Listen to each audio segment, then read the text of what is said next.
Hello, everyone. Welcome to Alyssa Jane's Reviews. This is going to be my final video for at least a couple months, and that I'm only going to be doing videos sporadically. This was one I meant to do in December and just didn't have time to do, so here we are in January. I did want to do this. I just wanted to say a big thank you to all my subscribers. I didn't have a Patreon page for this channel, but it was some of my subscribers and particularly the reoccurring ones who commented and joined me in the live chat. You're the reason why I lasted as long as I did before deciding to slow down operations. So I want to dip into a brief history and then give out some specific thank yous, and then I'll let you all know um, some things I might do in 2024. Nothing is set in stone, but some things that I'm probably going to do on this channel here and there. I don't know if anyone will join me live because this was a last minute thing that I decided to jump on here. We'll see if Brandon Neil Howells or Maddie Chester or someone like that finds me and jumps on. Those are two of the people that I have to thank. But I wanted to first just kind of talk about my original intent for this channel. So, as most of you know, I had a channel called Acton Tomko's Reviews. Oh, hi, Mark. There's somebody's joining me here. Mark, my brother from Enchantment of Eternity, who I will still be doing videos with him, including one tomorrow on his channel. What if season 2 discussion? So I'm not really gonna do any fewer live discussions with Mark, probably, and also his Star Trek ones. So you can still catch me on his channel starting tomorrow evening. But yeah, at Akin Tomko's channel, Game of Thrones was my big thing. The Game of Thrones prediction videos, that was my heyday. I were fairly popular, Mark and I, back in the day. I mean, I think these days it is harder for just some random person with a webcam jump on and have any success on YouTube. Yeah, it used to be able to get up to 6,000, 7,000 subscribers in that format, but you really can't anymore. But anyways, I folded up Acton Tomko's channel when I decided to transition. I did a coming out video, and I did not want to have my first year of my transition in public. So I had no channel, except I did do my 2020 top 10 in early 2021. I did my top 10 best shows of 2020 as Alyssa on Acton Tomko's channel. Is the only video I did.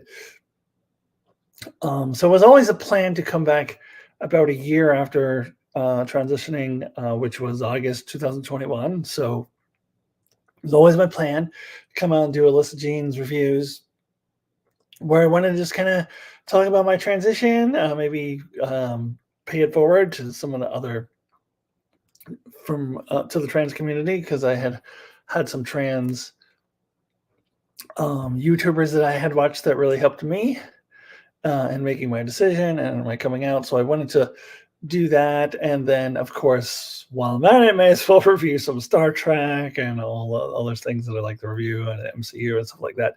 My original intention was, or my original thought was, would probably go about a year from 2021 to 2022. I don't know if I've ever actually said this before, but that was actually my original plan, was to go from 2021 to 2022. And probably then at that point really start slowing down operations, if not shutting down the channel altogether. But I was having so much fun, I kept going. And I think the main thing that kept me going is doing these live chats and having people come in and having people regularly comment. And it's really like a small portion of people.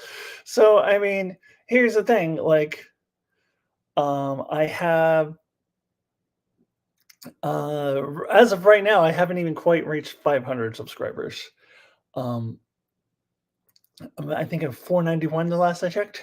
And a very, very small time channel, and most of my videos range from about 30 to 50 views at most. I'm lucky if I get more than 50 views, and every once in a while I get more than 100 views. As opposed to back in the Acting Tom Go days, I would get thousands of views on my Game of Thrones channel. And I just kind of gotten tired. It just started feeling like an obligation. And I didn't feel like it wasn't as fun anymore. And I didn't feel like doing it. But the reason why I kept going as long as I did is because of there were about 7, 8, maybe 9 people who would really, really, really be sad if I left. And I was like, so I was like, kept going, and it was really fun to have you guys around. So I kept going for like an additional year, solely because of you guys. So if you're sad that I'm kind of slowing down operations, just know that I would have slowed down operations earlier if not for you guys. See what Mark is saying in the chat. I missed the Nostalgia Lane video. They were always interesting to get your perspective on older movies, but I understand why you stopped doing them. The view count on those videos were so low. Yeah, and that was like kind of step one of gradually reducing my channel, because those were like work. Like I had to like pick a movie every month, and I had to make sure I watched it by the end of the month and then do this whole video on it. So I did do one Nostalgia Lane after I stopped doing them, which was the last Christmas 2022. I did Scrooged.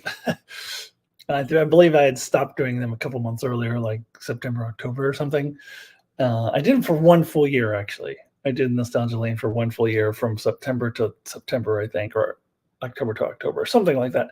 And then I came back into one. It was my intention to come back and do other ones. I had always wanted to do Batman 1989, and I just never got around to it. I still haven't even gone back and rewatched that one. I do kind of want to rewatch it. Probably want to do a Nostalgia Lane. Yeah, those were fun videos. But yeah, those got very, very low view counts, and it was just a lot of work. So I thought a year was a good life for those videos. So I did want to say my thank yous. Of course, Mark gets a big thank you, because I wouldn't have done any channels without Mark, and for allowing me to continue to come on to his channel. But as far as my subscribers, I gotta go with start with the big 3 who always come into my live chats pretty reliably. Brandon Neilhouse, Maddie Jester, and Norman Buckwald. You guys made the live chats fun, and those are not over. I'm thinking sometime in the spring I'll do another one, March or April. So just keep an eye on my Facebook page. Yeah, March or April, I'll probably do another one of those. I am actually drinking wine right now, but this is not technically one of my live chats with wine. So I've switched to from, this is like some generic red wine blend from Homestead Collection, from somewhere in Washington State, Horsehaven Hills. Robert Willis is the winery. I've switched from Costco now to Grocery Outlet. I don't think Grocery Outlet exists in the whole country. I think it's maybe an Oregon thing, or maybe it's in Washington, maybe it's in California. I don't know. Grocery Outlet like has all these like off-market things, or things that like are damaged, or like that's not what the whole store is, but they have some of that stuff, or stuff that like couldn't be sold for various reasons in other stores. So they have for super cheap. So I went and bought a bunch of cheap bottles of wine that are actually pretty decent. But the thing about Grocery Outlet is it's so hit or miss. Like they have their regular stuff that you buy. They do have like normal stuff too, but like then it's like, what are they gonna have to do? Like I like to make a list of things that I want and go to the store, but it's hard with Grocery Outlet because you never know what they're gonna have. But I just went and bought a bunch of cheap wine there yesterday. That's decent wine. It's not cheap. It's just for cheap prices. So anyways, this is kind of a little bit of an impromptu live chat with wine, but not really. So I wanted to thank Brandon Neilhouse, Maddie Jester, Norman Buckwald, Liz Scott, another huge participant in my channel, who has also frequently shown up to my live chats, regularly comments on my videos, likes all my posts on Instagram. um, so and was she was the grand champion of my picture clue. I appreciate Liz and Maddie and a few others participating in my picture clue, because when I decided to do that, I wasn't sure, is anybody even going to bother with this? So I appreciate the participation. Um, so Liz Scott is another big one. Um, well, I'm talking about the ladies, Allison Fordyce, who maybe doesn't comment quite as frequently as she used to. She pops in every once in a while, and she just commented on one of my most recent videos. I think my most recent video before this, my top 10 2023. So Allison Fordyce hanging in there, supporting me. I appreciate that. Fangirling and loving it, although I haven't seen her in a couple months. She used to be a regular participant in my live chat with Wine. She found me through Darren's channel, I believe, on D's Reviews. She came on over. So I want to give a shout out to her. You know, I should have written all this down. I'm doing this by memory, so I have really apologized if I'm leaving someone out. I have to mention Will Ferrell, #1, who comes into my live chats and is good for providing me topics when I can't think of anything to talk about. Who else? I should mention Stephen Kennedy, because he's been commenting recently, so he's fresh in my head. Also, there was a user when the channel first started named Life in the Void who regularly commented. I don't know if they changed their name to something else or if they just dropped off, but I remember Life in the Void being a big contributor in the early days of Alyssa Jean's reviews. So still want to thank them wherever they are. And I know I'm leaving out someone important. I apologize. I should have wrote this down. I'm going by memory. But I do, at the bottom of my heart, appreciate all of your support. You are the reason why I kept the channel going as long as I did. And you're the reason why I'm probably going to pop in every once in a while to do stuff. So let's see. Mark says, yes, I remember the Scrooge video. That was such a weird coincidence that I had just watched the film 2 days before and I hadn't seen the movie in years. Oh, yeah, I remember that. Yeah, we both kind of nostalgia leaned Scrooged without communicating with each other that we both watched it for the first time in a long time. Did not go back and watch it again this year. But I did really, really enjoy that movie, rewatching it. So again, I greatly apologize if I'm leaving anyone out. I should probably thank Darren too, D's Reviews, for having me on his channel quite a bit, which hopefully he still will. He's not really doing much right now, but when he does, I'm sure he'll invite me back there too. Of course, Rob from Smirking Guns. Oh, and yeah, why? I just lost it. I thought of someone, now I lost it. Anyways, I apologize if I'm forgetting you, but I just really appreciate all of my subscribers and my supporters of my channel, and you're the reason why I will come back every once in a while. So what might I come back for outside of Mark's stuff on his channel? And I will do live streams occasionally. Star Trek Discovery is coming on in April. I'm definitely not reviewing it weekly, but I would imagine that at the very least I will do a season-long review, if not perhaps even a mid-season review as well. And I'm sure I will, again, be doing discussions with Mark over on his channel on Star Trek Discovery. But on my channel, I will do at least a season-long review, if not a mid-season review as well. So there's that. House of the Dragon is premiering in the summer. I might do something for that. I don't know. It depends on what I feel like. I mean, I'd always had planned on doing prediction videos for it. Don't know if I'm going to have the energy for that. So, maybe not. I think that a season-long review after the season is over is possible. Not making any promises for any of this stuff. Now, Star Trek Lower Decks is an interesting thing because since I've started this channel, I've done every season of Lower Decks since season 2, week by week. I've done seasons 2, 3, and 4 week by week. You can watch all of those videos on my channel. So Lower Decks might be a tough one for me to not do weekly. I might have to come back and do weekly reviews for Lower Decks, which I imagine will not premiere until at least September, maybe even a little later, maybe even October. So it all depends on what I'm feeling like then.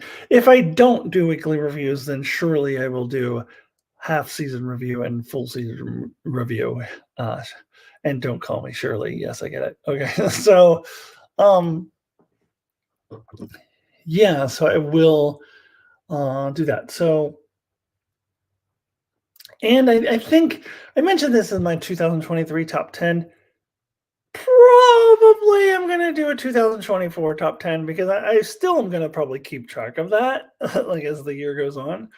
So I wouldn't necessarily expect me to do like my underrated, overrated stuff, maybe, but I might do that too. I don't know.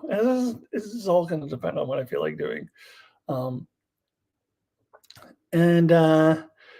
Trans related videos, only if I have something specifically that I'm just dying to talk about, then I might jump on and do that, but not making any promises for that either. So yeah, not a lot of promises I can make. Live chats are likely occasionally. Discovery, at least one thing I'll do. House of the Dragon, maybe I'll do something. I don't know. Lower Decks, I'll definitely do at least 1 or 2 videos on it if I don't end up doing it weekly, and I might decide to come back and do it weekly. It depends on what I feel like at the time. So we'll have to see. And probably an annual top 10 for 2024. Probably. Yeah, and then I'll be joining Mark over on his channel. All right. Oh, Mark, if you're still there, I was kind of hoping people would jump in the chat because I do want to kind of talk about a random topic that I would normally talk about in my live chat with Wine. I tried to watch Rebel Moon because I kept hearing about how terrible it is. You know, Zack Snyder's Rebel Moon on Netflix. I kept hearing about how terrible it is, and I was like, it can't be that bad. So I watched it. I got halfway through it, and I was like, oh, okay, yeah, actually, no, it is that bad. So I didn't try to watch it until I saw that the pitch meeting was released. So that was my escape. Like I was like gave up halfway through the movie and I was like, oh, I'm just gonna go watch the pitch meeting. The pitch meeting, and the pitch meeting, of course, it just hit on all the things that the reasons why I didn't like the movie. He made a joke about how they're talking about how the main character is going and gathering all of her team members to join the team. He's like, oh, so this is going to be like a montage? It's like, oh, no, this is what the movie is. Because normally that is a montage. When the main character is putting their team together, it's a montage of going and gathering the different characters. But in this case, that's what the movie was. and then also,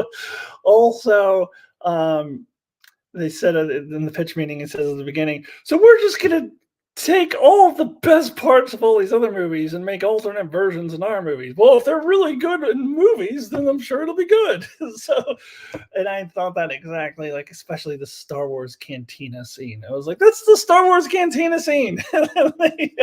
and they pitch meeting pointed it out. But the point of the movie where I stopped watching it and decided to go to the pitch meeting, the jumping the shark moment for me in the movie,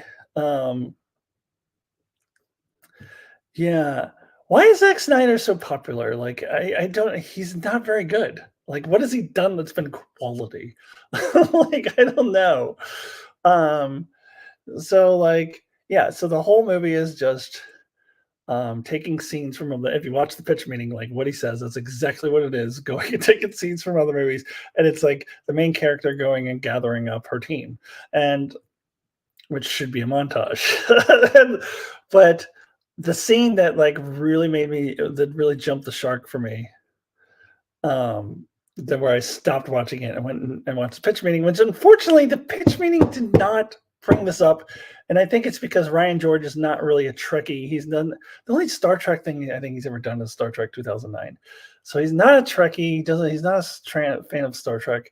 So I wasn't expecting to bring this up, but I'm a little disappointed that he didn't bring it up, because to me, this is the reason why I was like, okay, this is too much. I have to stop watching it. So one of the characters that our main character is going to have her join the team is actually she was the woman who played Sun in Sense8, and then she was in Cloud Atlas as well. It's like that actress. She went to get her, and she's got these lightsaber ripoffs, and she's her big adversary that she's going up against when the main characters find her is this Spider Woman, and she's like the spider lady. It's like she's got a spider body and a woman's body in front, and behind her is a spider body, and this big giant spider lady. And this spider lady was the fucking Borg Queen. Like I watched this, like I can't even believe they're getting away with this. They're just doing the Borg Queen, except she's got a spider body. It was exactly the Borg Queen. Like, how does Zack Snyder even have any self-respect? Just ripping off the Borg Queen is not that great to begin with, and just putting her on a spider body and calling it and pretending like this is an original character. It was the fucking Borg Queen. And I was even like, is that Alice Krige? I don't think it was Alice Krige, but they may as well have just got Alice Krige to do it, because it was the fucking Borg Queen. And I was like, okay, I'm out. I'm out of here. I can't take it anymore. They put the fucking Borg Queen on a spider body and called it an original character. And again, the pitch meeting didn't bring it up, because I don't think he watches Star Trek that much. But I was like, oh my god, it's the Borg Queen. So I couldn't. That, with all the other ripoffs they were doing, they did this cantina scene from A New Hope exactly. Like, she's even wearing a hood. The main character's wearing a hood. Yeah.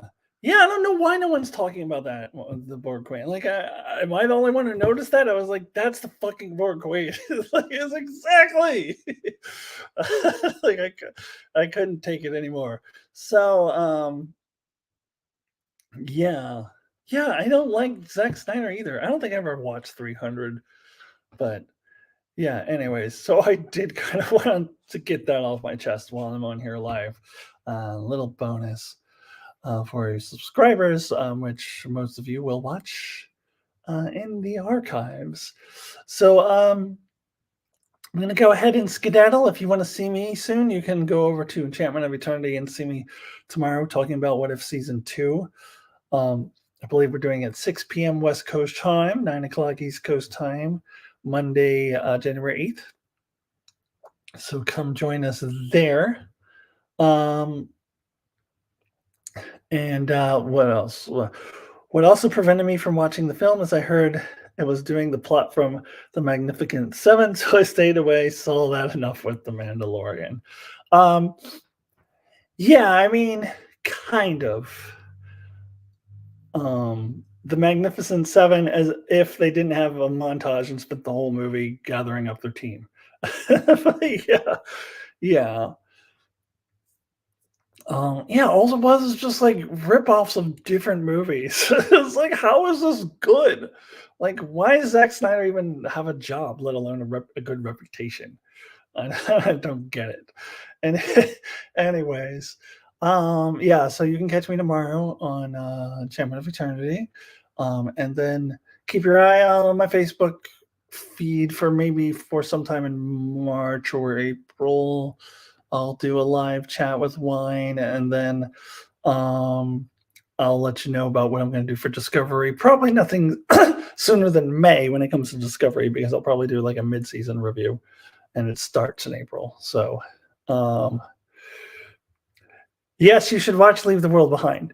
That was a good movie. I don't know. When I first finished watching it, I was like, I don't know how I feel about it, but I kind of was one that you kind of had to, I processed a little bit, and like as I processed it and thought more on it, it kind of grew on me, so I started appreciating it more. But yeah, when I first finished, I was like, I don't know. But the more that I sat with it, the more I think I like it. Um, so yeah, I would recommend. Those are Alyssa's recommendations for Netflix. Do not watch Rebel Moon, but do watch Leave the World Behind. All right. Thanks, Mark, for jumping in and chatting with me. I'll see you tomorrow. And thank all of you for watching me in the archives. And then once again, big, huge thank you to all of you for supporting me over the last couple of years and for continuing to support me as I pop up occasionally to do stuff. Appreciate every single one of you, even if I forgot your name. So I apologize in advance to anyone I forgot to mention. Love you all. I will see you really soon. Goodbye.